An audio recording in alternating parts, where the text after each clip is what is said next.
Optimal health for high performers. This is the Health Upgrade Podcast with Dr. Navaz Habib. Hello, everybody. Welcome back to the Health Upgrade Podcast. I'm here with JP Errico. Nice to see you, JP. Good to see you. Great to be here. So today's topic is one that I feel is very important for people to understand because it really affects our daily life. It really affects why we want to do things, why we want to drive in a certain direction, or why we want to complete a certain task. And that is the topic of dopamine. So I'd love for us to talk a little bit first about what is dopamine? Why do we have it? What does it do for us? Great questions. Dopamine is a neurotransmitter. It is produced in various different areas of the brain. And its primary function is to give us the motivation to do things, whether it be to think about something and concentrate on it, or to literally just get out of a chair and go get yourself a glass of water. It's, in my estimation, it's your motivation neurotransmitter. It gives you the reward relationship between the reward that you're going to get for doing something and the energy and the discipline to get up and do it.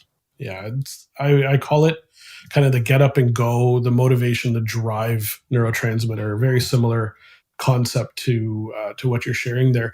And it has to do with reward, but it's not necessarily produced in response to the reward. It's the drive towards accomplishing said goal. And I think that's a really important distinction to make right off the bat.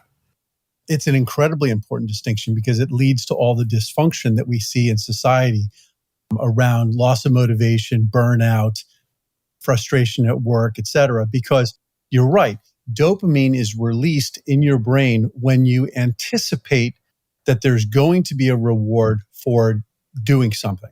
So let's say you're presented with a group of different options of things to do. It could be just to stay sitting in a chair. It could be to get up and change the channel. It could be, although we do that with remotes now, get up and get yourself a drink of water or whatever. You have those options. You're aware of those options at all times. And at some point, the reward that you get for doing one of those things will reach a level to which you'll actually get up and you'll be motivated to do it.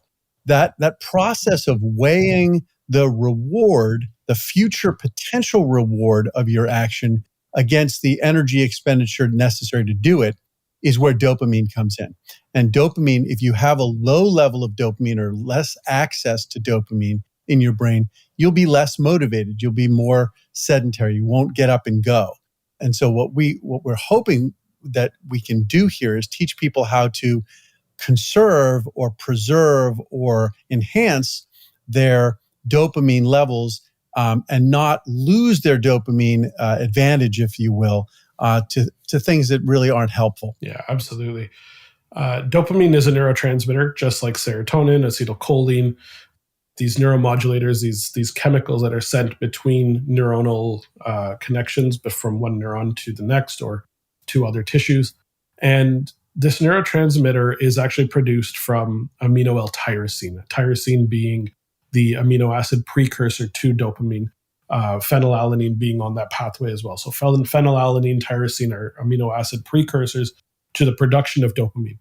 I think it's an important thing to quickly understand that if we lack that particular amino acid in the first place, we lack the ability to produce enough dopamine as we go on a biochemical pathway. So this is an important thing for us all to understand from the nutrition standpoint, because often we're seeing people that are on diets that are quite low in a protein content, quite low on particular amino acids. Tyrosine and phenylalanine being on this pathway, very important essential amino acids to get into the diet to help to actually have the building block that's required to produce or build dopamine within the body.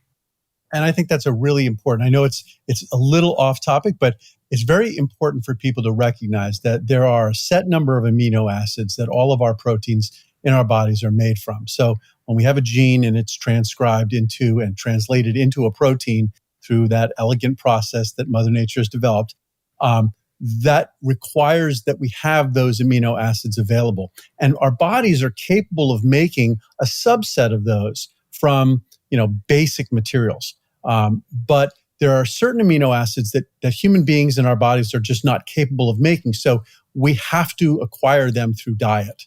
And so having a decent amount of protein in your diet, even if you're on a so-called low protein diet, you have to make certain that you're getting those essential amino acids into your system. And yes, it's true that dopamine is made through a synthetic process that begins with tyrosine. You can actually start it with phenylalanine as well.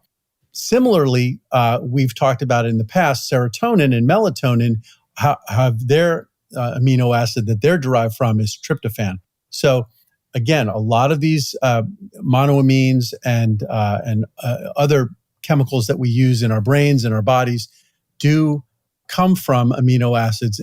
Not that they're proteins themselves, but they're actually derived from the components of proteins, which are amino acids. Yeah, exactly right. So why don't we talk a little bit about dopamine in itself, where we tend to experience a rush of dopamine in our daily lives right now, because it's so important for us to understand how intrinsically linked it is to a lot of the things that we do on a day-to-day basis.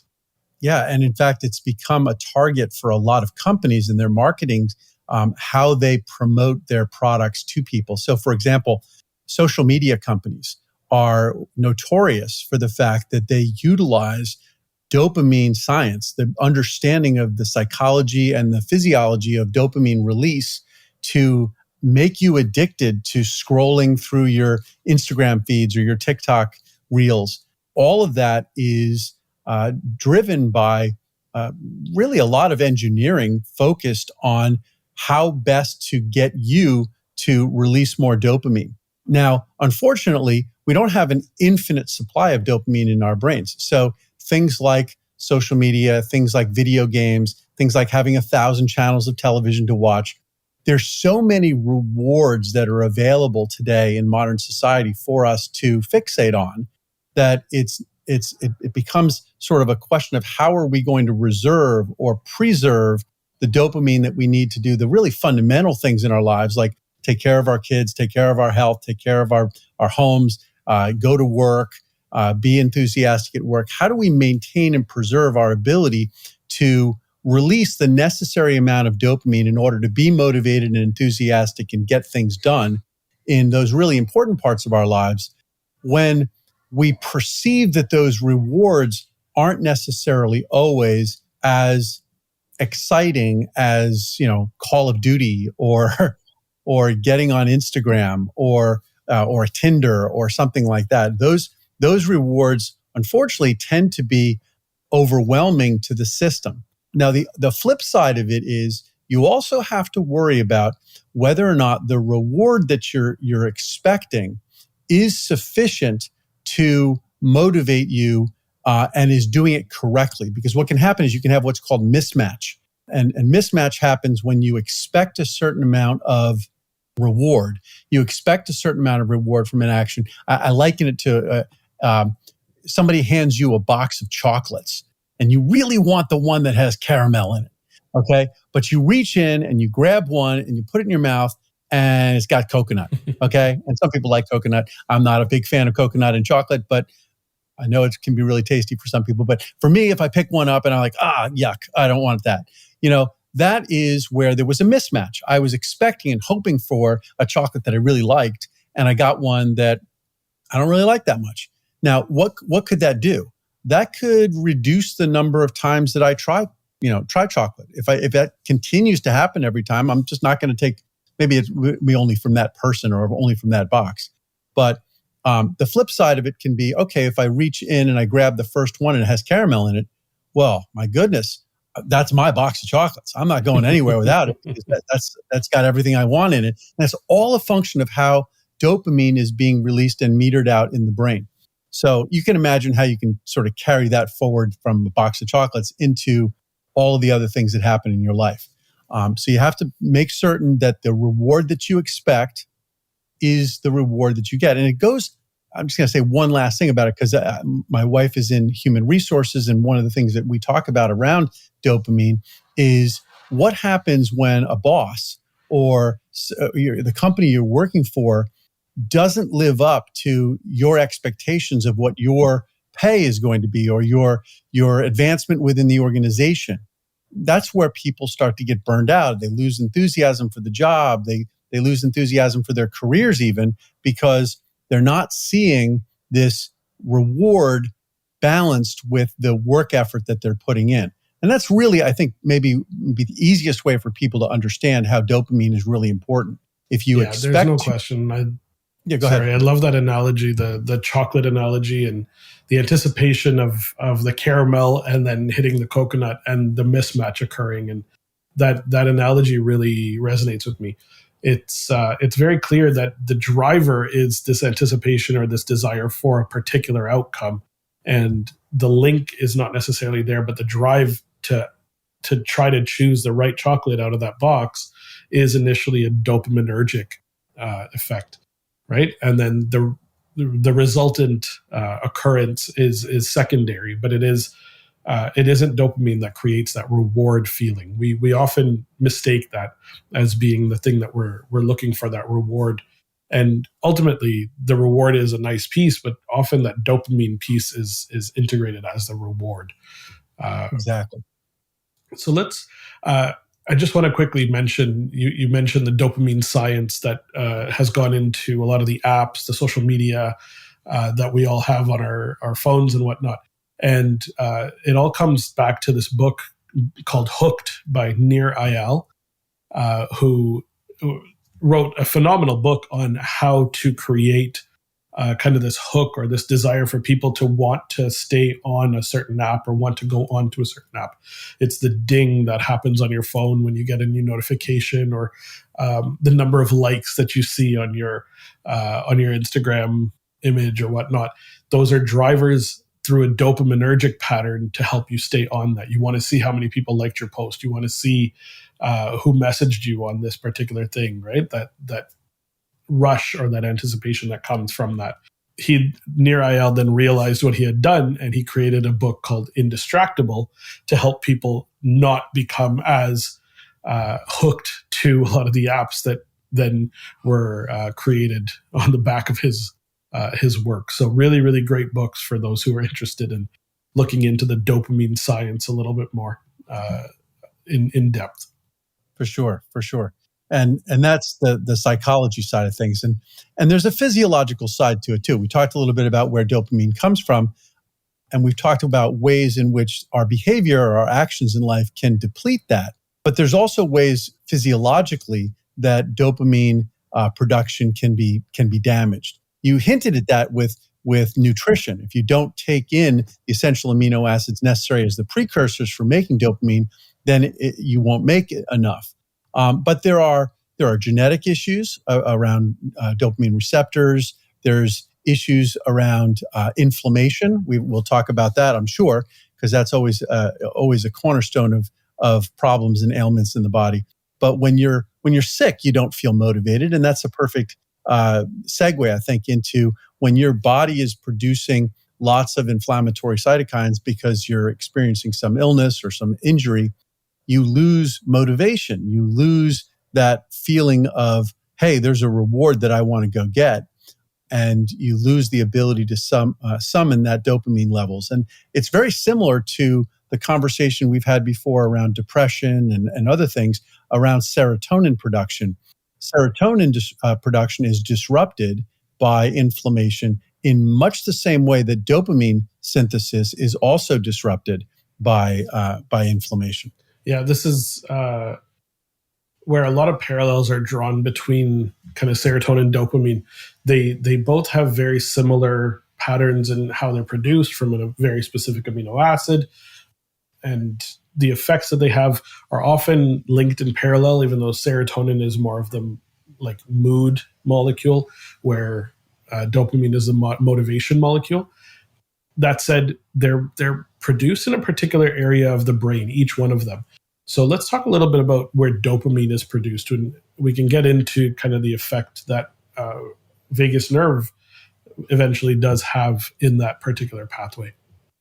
Yeah, sure. So probably the most famous area where dopamine is produced in the brain is called the substantia nigra. And if you know anybody in your family or friends who have Parkinson's disease, you're probably familiar with the fact that dopamine production in that area is damaged. In fact, the area itself is damaged in Parkinson's disease. And that leads to, obviously the symptoms of tremors and difficulty walking, some gait disturbance, that shuffling that you see. It can actually impact your ability to differentiate between reality and hallucinations. There's hallucinations associated with Parkinson's disease as well. Now, not all of those things that we just talked about are associated with dopamine, because there are disruptions of other neurotransmitters that sort of follow on that damage in the substantia nigra. But that's really where dopamine is produced largely in the brain. Yeah, absolutely. I have a patient with a diagnosis of Parkinson's. It happened about 13 years prior to coming to see me. And one of his first symptoms was actually anosmia. He had lost his sense of smell. We'll come back to his case in a little bit, because there's some really interesting things that we did with the vagus nerve stimulation that have had profound effects. But a major challenge that he experienced, in addition to the anosmia, was his tremor. His intention tremor and his fatigue were the two major challenges that he was working to overcome when he first kind of came in to see me. And we'll get into what we did and kind of what happened there. But Parkinson's is one of those conditions where the direct link is this substantia nigra, the dopaminergic production in that area particularly. Yeah.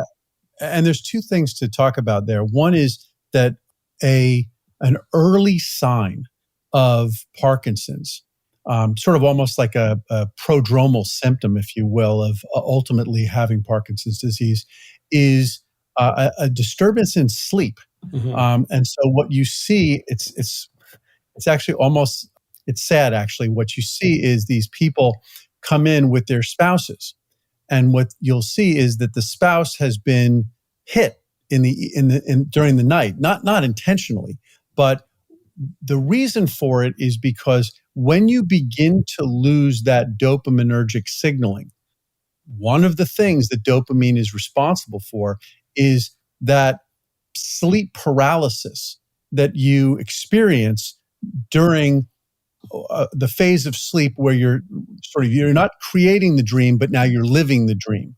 So during that period where your body is experiencing it, in order to prevent you from running away from a lion or jumping out of an airplane or things like that, is to have your body paralyzed. So you're experiencing it, but your body is not able to move. When you lose that ability to induce that sleep paralysis because of a dopaminergic problem, you flail around in bed. You flail around, and as a result, if there's somebody sleeping in the same bed with you, they can be hit. But that appears to be about 5 years. When that begins, that's about 5 years before the onset of Parkinson's disease. So that's the first, thing to share. So if there's anybody out there who is experiencing that, or if you know somebody whose spouse is doing that, or they are, that's a sign that Parkinson's disease is very likely to progress in the future. And it's something that should be addressed quickly. So most people don't make that connection, but if you understand that can be helpful in delaying the progression of the disease. And one of the things that they give people once they are diagnosed with Parkinson's disease is a drug called l-dopa or levodopa. Leva meaning it's a chiral molecule, and as a result, even though the atoms are the same in the molecule, they're positioned differently in a way that makes one right-handed and one left-handed. The left-handed version, levodopa, is a precursor to dopamine. It's sort of on that cascade that we talked about that starts with tyrosine, goes through phenylalanine. So you've got this L-dopa that can be taken orally. It's a medication that you can take, and you can supplement the amount of dopamine you have in your body. So again, it's one of the various different ways to combat the disease. It's usually the go-to medication. It's very, it seems to be very safe and fairly effective. This is where inflammation really does come in to tell us that we might be going down this particular path, and inflammation, or uncontrolled inflammation in particular, could be at the root of it, in particular, and the progression of that Parkinson's disease in particular. We have microglia present in every area of our nervous system. Those microglia were given the name glia because they were thought to be glue, but in fact, they are the immune system cell and the main driver of the state of the brain. So telling us whether we should be in more of a breakdown or more of a build-up type of perspective, and are we being careful to avoid any threats to the survival or the function of that particular organ. And microglia, we've talked about this many, many times on the podcast, when they become shifted into that inflammatory state and they're there for a long time, cause a breakdown in the neurons that are actually producing, in this particular case, in the substantia nigra, producing dopamine. When they are producing that dopamine and we go into that inflammatory state, the microglia can actually literally chew up, eat up those particular cells or the neurons that are producing them, and shut down or decrease the amount of production of dopamine that is occurring, which leads to the progression of this disease over time. So it is an inflammatory process that we have to be very, very conscious of that will drive this particular condition. Yeah, and for those listeners who haven't been with us through many discussions about microglia, I think it's worth maybe spending 2 minutes just talking a little bit about microglia are the innate immune cells, the tissue-resident macrophages of the central nervous system, and they play an incredibly important role. They were present literally during gestation. They help to form the brain and all of the vasculature and the connectivity and the support cells. They are above all of the other cells. They are the ones that are responsible for having literally built your brain. And then they remain in place to, as you said, support and maintain the brain functioning properly. Each time they are shifted out of that support role, which is typically referred to as sort of a quiescent state, even though that's not really true because they're doing a lot of things. There's a lot of activity involved. And they are shifted into a pro-inflammatory state, you're slowly degrading their ability to function properly. Now, there's a lot of complexity associated how that slow degradation of their integrity happens. It involves everything from mitochondrial dysfunction to epigenetic drift to just a change in the proteostasis inside the cell. So as all of that shifts, what you see is these microglial cells are no longer able to put themselves into the right activity state, and they begin to do things maybe aberrantly. And one of the aberrant things that you just mentioned is chewing away at the connections or chewing away at the cells or giving the wrong signals to cells, the neurons.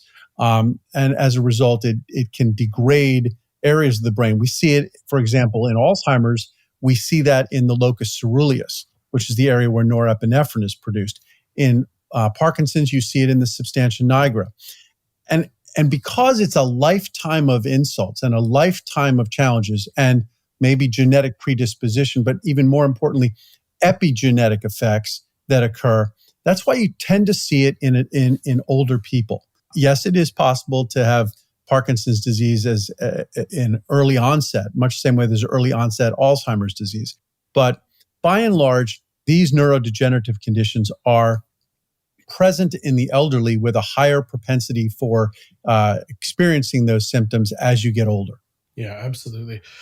There are certain things that will drive this condition to occur more quickly, and a lot of them have inflammatory roots to them. Things along the lines of, like Muhammad Ali, for example, is a great case of this, but multiple physical traumatic incidences in the head will increase the risk of inflammatory activity within all areas of the brain overall, but certain conditions are slightly more prone. And then early onset, Michael J. Fox is a great example of that exact type of situation where he's nowhere near his 50s and 60s by the point that he's been diagnosed and been suffering for years. So these things can happen with different triggers, different inflammatory or some can be biochemical or physical triggers that can cause the microglia to go into that inflammatory state. And if it's affecting specifically those microglia in the substantia nigra area, we're more likely to go towards that Parkinson's reaction. Yeah, absolutely. And that's true really of all of the various different neurodegenerative conditions. The more inflammatory insults that you've experienced in your life, and at the risk of upsetting the billionaire boys club that's called the NFL, listen, there's a lot of football players who are experiencing these early onset, and it's not a result of genetics. Obviously, these are gifted genetically. People are gifted genetically, but they are physiologically advanced in age. And in fact, this is a great. I know we're going to spend a lot of time this season talking about aging, but I just want to spend another minute talking about why it is that we see this in the elderly more than we see it in middle-aged or youth. But yet we do see it in the middle-aged people who have experienced things that are a lifetime's worth of damage in a shorter period of time. And I think we can look at NFL players. We can look at people who are in the military. A lot of that very high explosive, high powered ordnance that's being shot and that they're around, there is a lifetime's worth of jostling of the brain, activating of those microglial cells that's occurring in a relatively short period of time. And, it's something that I think the military is becoming more and more aware of, is the fact that the environment that they're putting our soldiers into can be damaging over a long period of time where there's no visible signs of injury, but yet there's consequences, and the VA is dealing with it. And I think there's ways, and we're going to talk about ways in which we can minimize those insults, because ultimately it boils down to how inflamed are those cells, how much has their cellular metabolism been disrupted, and that's all about the autonomic nervous system and how we can regulate the immune system and cellular metabolism through the autonomic nervous system.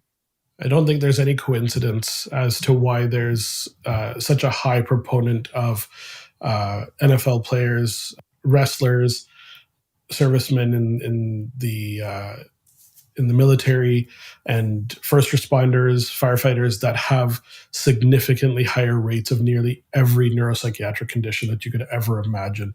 Everything from CTE to Parkinson's to Alzheimer's to dementia to PTSD. All of these conditions have a link to microglial hyperactivation for a long time and are directly linked to the trauma that they are experiencing in some way. And so there might be ways for us to actually create a positive shift in this and to actually send new signals to those microglial cells to not have that breakdown effect. And this is where vagus nerve really comes in. Why don't we talk a little bit about how the vagus nerve is connected to the substantia nigra and its effect on increasing dopamine production? Sure. So the vagus nerve is the largest of the cranial nerves. It extends from the brainstem down into the body, although given the fact that 80% of the fibers are actually bringing information back up into the brain, it's probably better to say that it connects the body up into the brain. It's bringing information. It's the primary sensory organ that your brain uses to sense the state of affairs of your organs in your body. I mean, we've got the spinal cord bringing information up about muscles and how your motor systems are working. But in terms of just how your biochemistry in your body is working, that's really, that runs along that superhighway called the vagus nerve. When that information comes into the brainstem, it goes through an area called the nucleus tractus solitarius, which is in the very base of your brain. And that's where it starts to interact with areas, small areas called the little nuclei, like the locus ceruleus. I mean, your brain's got 86 billion neurons.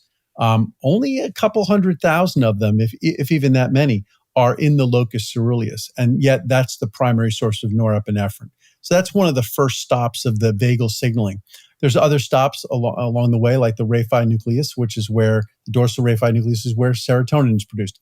The substantia nigra and dopamine is another area that's influenced by the release of norepinephrine. So norepinephrine plays a big role in sort of activating these other areas.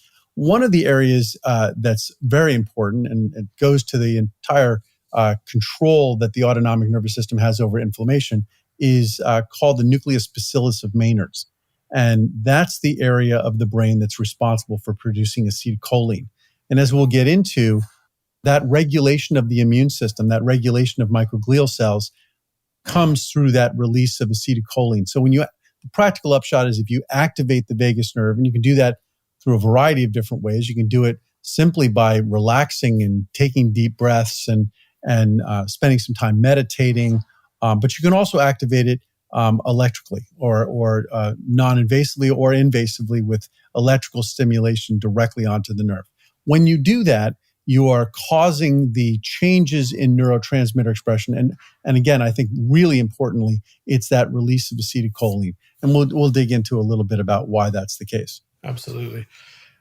There have been a lot of studies to show that when vagus nerve is not working really well, we do tend to have a reduction in the amount of dopamine that can be produced in the midbrain and the substantia nigra. Why don't we dig in a little bit into that?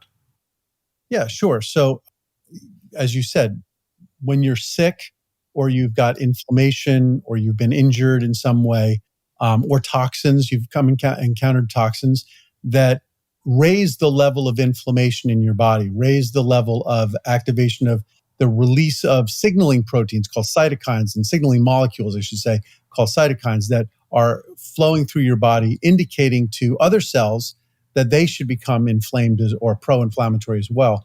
Those signals are carried by the vagus nerve up into the brainstem. And that's one way in which peripheral, your body's inflammation, can actually change the inflammation state of your brain. Even though the brain hasn't been injured and it's sitting behind that sort of Chinese firewall of the blood-brain barrier, there are ways that just nerve signaling can bring information back up into the brain that causes the brain to become inflamed. And so when that inflammation happens, there are biochemical pathways we talked about that take from those amino acids like phenylalanine and tyrosine and convert through enzymatic reactions into dopamine.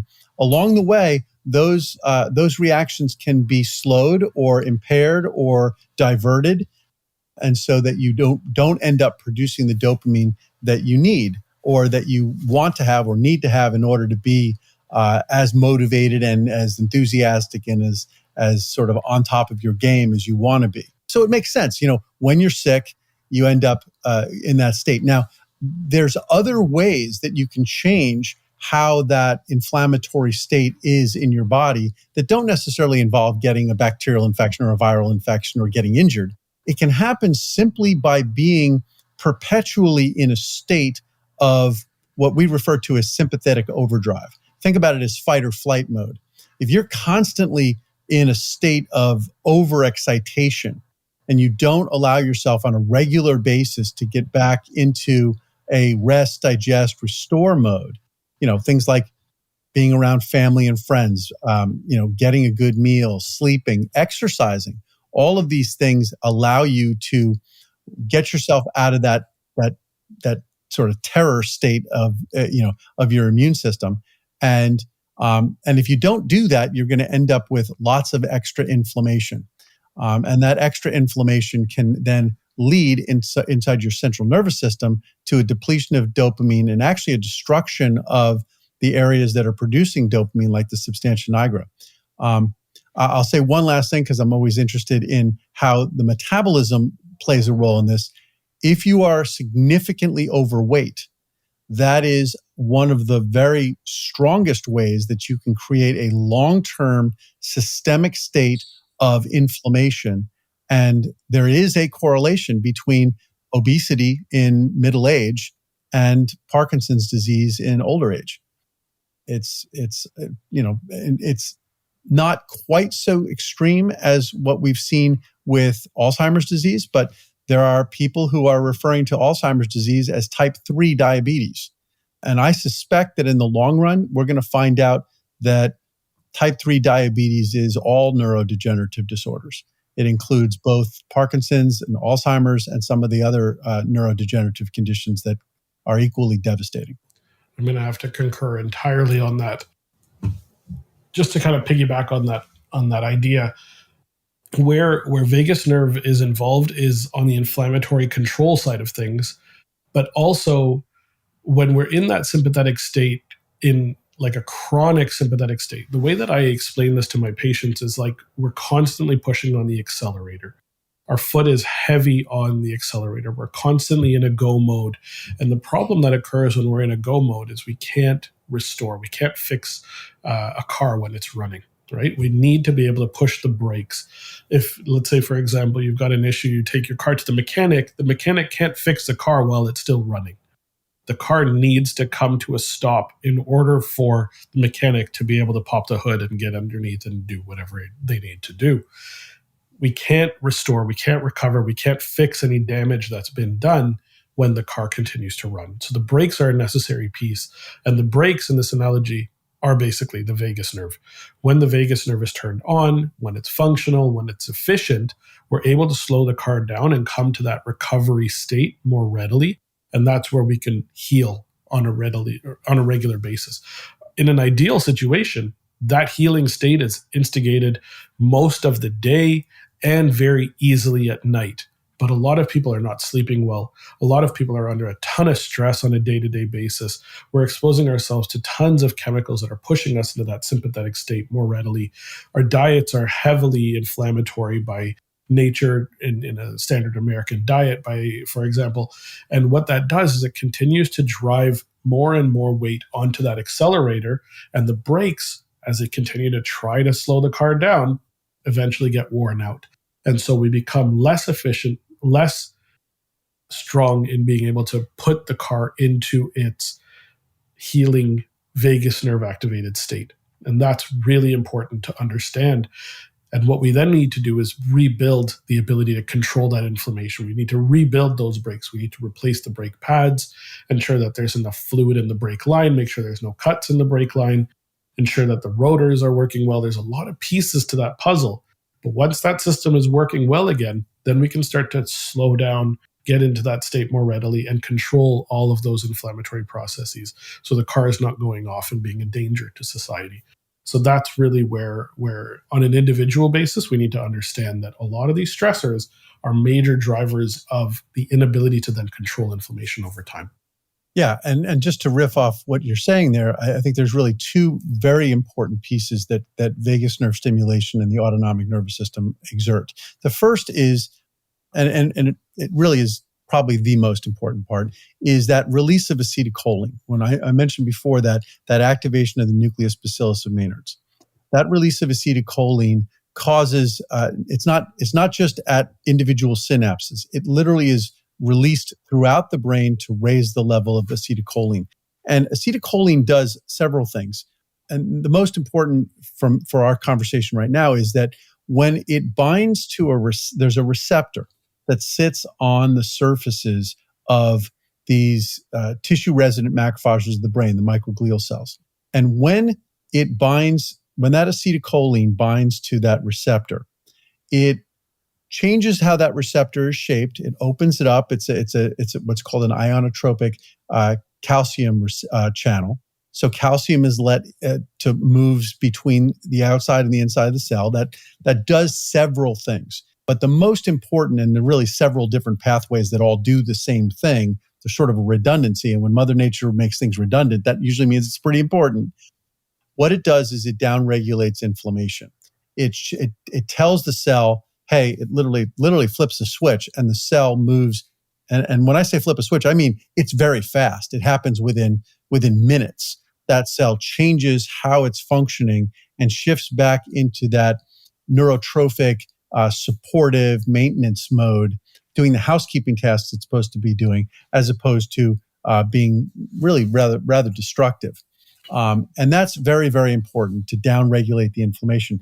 But there's another piece of this which is very fascinating, and it really has such broad implications. It literally reaches even into cancer therapy, is understanding that when those immune cells are in an inflamed state, they change how they produce energy. So if you can remember back to your biology classes, I know that's not necessarily the most favorite thing for people to do, but you'll remember that the cell needs energy, that the cell is doing lots and lots of different biochemical reactions most of which are not favorable. And in order to get those reactions to work, they need to like plug in little battery packs, if you will, into that reaction that will push it in the direction that the cell needs it, even though it wouldn't otherwise go there. It's like trying to go uphill. And the molecule that the cell uses as sort of like a universal battery pack, if you will, is called ATP, adenosine triphosphate. And so what happens is this little molecule comes along and it's got these 3 phosphates on it. And when there's a release of one of those phosphates, that's giving energy up. It's giving energy to something else where you add the phosphate to it. Kinases and other things do that. And so that little battery pack is moved from the ATP to something else, and the ATP becomes ADP. Now, that's adenosine diphosphate. Adenosine diphosphate needs to be converted back into ATP, sort of like recharging your battery. And that happens in a couple of different ways inside the cell. The simplest, most primitive way for that to happen is through a reaction called glycolysis. And glycolysis involves literally splitting a sugar. That's what, gly meaning a sugar and lysis meaning split. So it basically splits the sugar into 2 pieces called pyruvates. And when it does that, there's a release of, I think, 2 ATP per pyruvate. But that's leftover garbage. We think of it, we actually experience it when we go running and you build up lactic acid in your muscles. That lactic acid that's built up is really that pyruvate waste material. The much more efficient way for us to make energy happens in little organelles, which are actually little symbiotic animals, if you will, that live inside our cells, called mitochondria. If you remember from the movie, the Star Wars movies, remember the midichlorians that the Jedi had? They had these midichlorians that released the Force. Well, that was their way of merging mitochondria with chloroplasts. Chloroplasts do a very similar thing. They create energy inside plants. But all cells, plants and animals, have mitochondria in them to generate the ATP. What happens is that lactic acid, or in the case of fatty acids, because it's really important to use fatty acids also, it's a great use of fat. So we burn that or use it up inside our mitochondria to make lots and lots of ATP. It's like nearly 20 times more efficient. You make 20 times more ATP from the same sugar molecule using ATP, using a ATP synthase in mitochondria. But here's the problem. Here's the big problem. When you have inflammation and these cells become inflamed, they shift out of using the mitochondria to produce energy and they start relying on glycolysis. It's a process that is damaging and toxic to the cells. It can for short periods of time, it's okay. But over a long period of time, it's damaging. And one of the things that vagus nerve stimulation does by shifting the cell out of that inflamed state is it's restoring the cell's ability to use those mitochondria to generate energy. So one of the things that we see a lot, and I'm going to bring this back around to dopamine, one of the things that you see in a healthy person, that enthusiasm, that motivation, that drive that they have, is a function of the fact that not only are they generating enough dopamine and they haven't used it up using, social media and other things that can sap it, but they also have functioning mitochondria that are generating the energy necessary to actually live up to their motivation. So we don't necessarily see the motivation, but we see the consequences of that in a person's behavior and a person's actions. So if you sort of link it all together, if you're healthy and low inflammation, you're going to be creating the dopamine, and you're also going to have your mitochondria functioning to give you the energy. And as a result, you'll be functioning properly, and you'll have enthusiasm and excitement and drive. What happens when you're inflamed is both systems get broken down, both the production of dopamine, so you don't have the motivation you need, but you also don't have the energy. So when people talk about the fact that they're burned out, one of the things that you see isn't just a lack of motivation on their part. You see a lack of movement. Yeah. They're fatigued. And fatigue is a big, partner, fellow traveler with loss of motivation is fatigue. So again, these systems all function in harmony with one another, whether they're for good or for bad. And so you see dopamine production and low inflammation and high energy production in the mitochondria all working along one axis. That's the good axis. And then the bad axis, if you will, the sort of the wicked witch, the west and the east, that is all a function of inflammation, screwing up your metabolism, screwing up the cellular metabolism, and disrupting dopamine production, along with serotonin production and other things. So you see all of those things run together: depression, burnout, lack of motivation, fatigue. They all come together.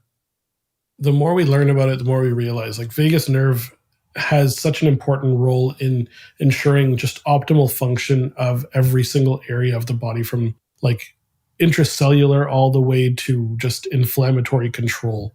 And I want to come down a little bit back towards this idea that we say the vagus nerve, but in reality, we have two major trunks of vagus nerve, one on the right side, one on the left side. Thus, we have the vagus nerves. And there actually is a difference between the two sides, and they do play an important role. And there is a very interesting study that you found recently that shows us that there is a strong distinguishing factor between the right side, and the left side. And specifically with what it has to do with dopamine. I'd be really interested to talk about this because we know that there's a size difference between the right side versus the left side in terms of number of fibers that are in there. The connectivity is slightly different between the left and the right side, and the effect that it has up in the brain are slightly different as well. Why don't we dig a little bit into that? Yeah, and this is, I don't want to say this is established science. This is still a bit controversial because there's plenty of evidence to suggest that this wouldn't be expected.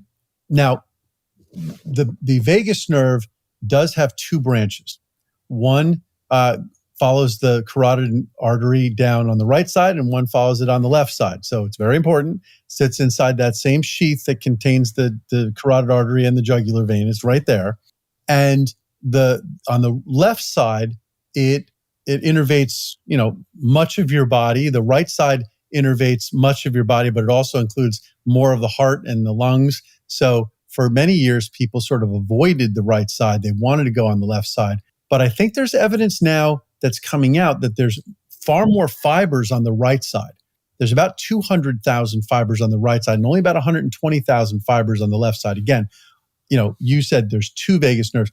Arguably, there's 300 plus thousand vagal nerve fibers. I mean, they innervate everywhere throughout your body, at least in your chest and abdomen.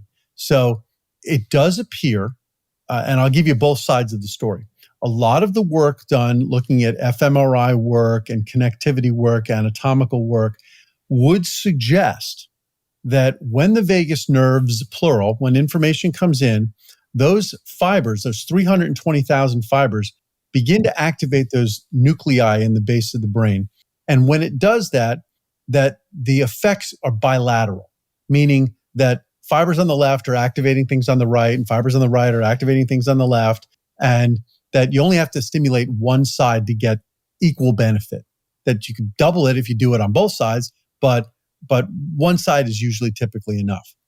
This is one of the first studies that I've seen that suggests that there is some residual laterality, if you will, preference for one side over the other.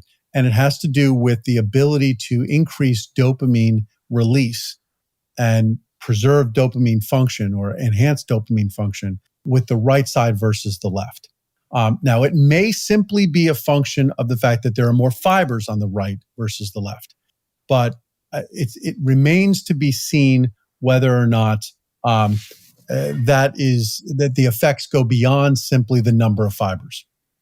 Yeah, for those who are listening, we've got the research study posted here on video. So if you're watching on video, you'll see this. It's a study that came out in 2021 in Frontiers of Neuroscience called Self-Administration of Right Vagus Nerve Stimulation Activates Midbrain Dopaminergic Nuclei. Really interesting study. And essentially, they were talking about this idea of lateralization, that each side may have a slightly different effect on the body. And they did basically a rat study where they checked to see if there was a difference between those that had left-sided versus right-sided implanted vagus nerve stimulators in the rats. And what came of it very clearly was a strong lateralization. And it stated very clearly that vagus nerve stimulation targeted to the right side rather than the left cervical nerve, preferentially activates the midbrain dopaminergic system. This was a really, really interesting study. I'd love for you to kind of give us a breakdown of it. Yeah, and remember, the challenge with studies in rodents and saying that somehow tells us something about how vagus nerve stimulation affects humans is, sometimes it does, sometimes it doesn't. So, I don't think any listener thinks that the rat brain is the same as a human brain. So that's one piece of it. The other piece is that oftentimes studies are done in single genetic strain mice. And it just may be that these mice have a failure of connectivity that a wild type or a normal, and bring it up to our species, that we don't have. So again, I want to caution that all of the research that I've seen prior to this and been involved with, including in humans, doing fMRI studies of various different ways of stimulating the vagus nerve, have almost uniformly shown that the same thing happens on one side or the other. That said, this is an important finding because whether or not this is true, this laterality is true of serotonin production, it may not be. It may not be true of norepinephrine production. May not even be true of acetylcholine release. Probably isn't. But if you're going to use vagus nerve stimulation to treat patients with Parkinson's disease, or even better, if you can find people and if people can be identified during that 5-year prodromal phase where they're losing the ability to enter into that sleep paralysis mode. So now you sort of have a looking glass into the future. This is a person who is going to have Parkinson's and is currently right now having a problem in the substantia nigra. That's a great time to intervene with some vagus nerve activation, either exercises or use of a device to treat them. And it may very well be that stimulation on the right side versus the left is what you need to do. Given the fact that one side versus the other hasn't, to this date, been seen to be preferential, then it seems to me that this only suggests that you should try it on the right side first.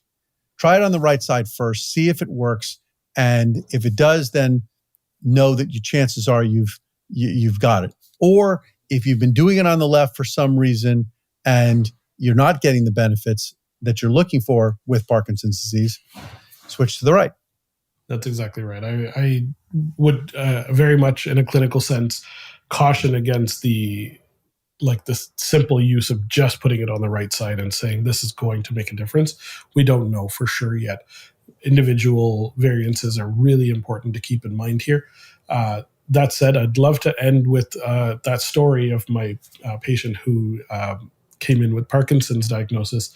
And we started doing some vagus nerve exercises, deep breathing, humming, chanting, gargling, all the things that we talk about and that are kind of the ancient wisdom tools. And we had mild improvement, but nothing really major from a fatigue or a tremor perspective.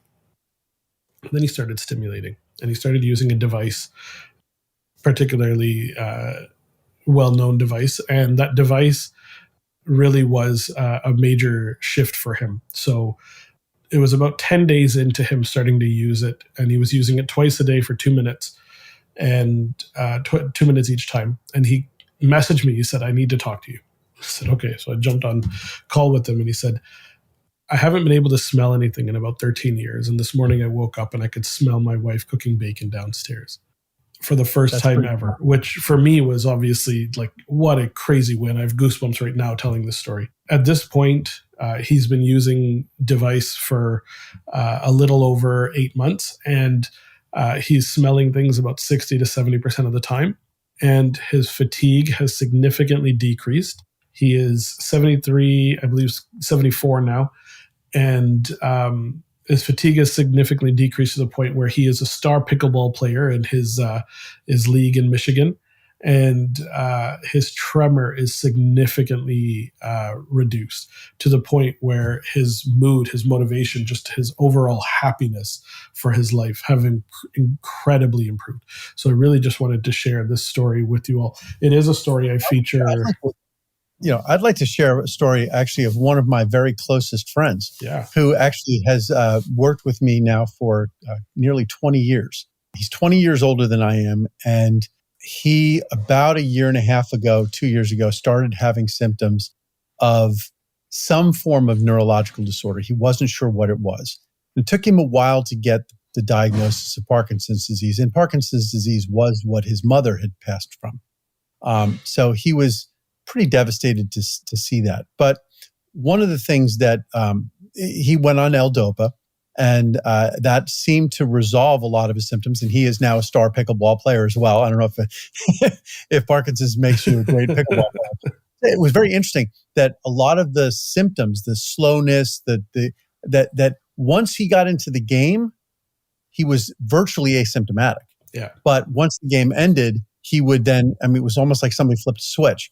But the interesting thing for him was that he, and still even on l-dopa, still does in the morning when he wakes up, because the l-dopa is, there's a half-life of the l-dopa in your bloodstream.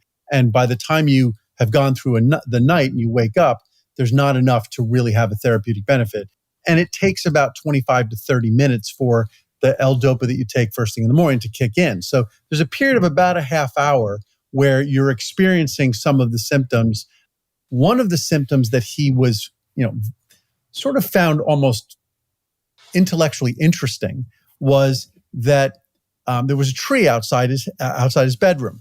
And in the morning, when he would wake up and look outside at the tree, he would have effectively a hallucination. And the hallucination was two things. One, it was that he almost instantly would see faces in the tree. Much the same way when you're sitting outside and looking up at the sky and looking at clouds, you can see faces in the clouds. That's an interesting aspect of hallucinations. But the one that was very constant for him was that the leaves always appeared to be shaking. They appeared like it was windy out.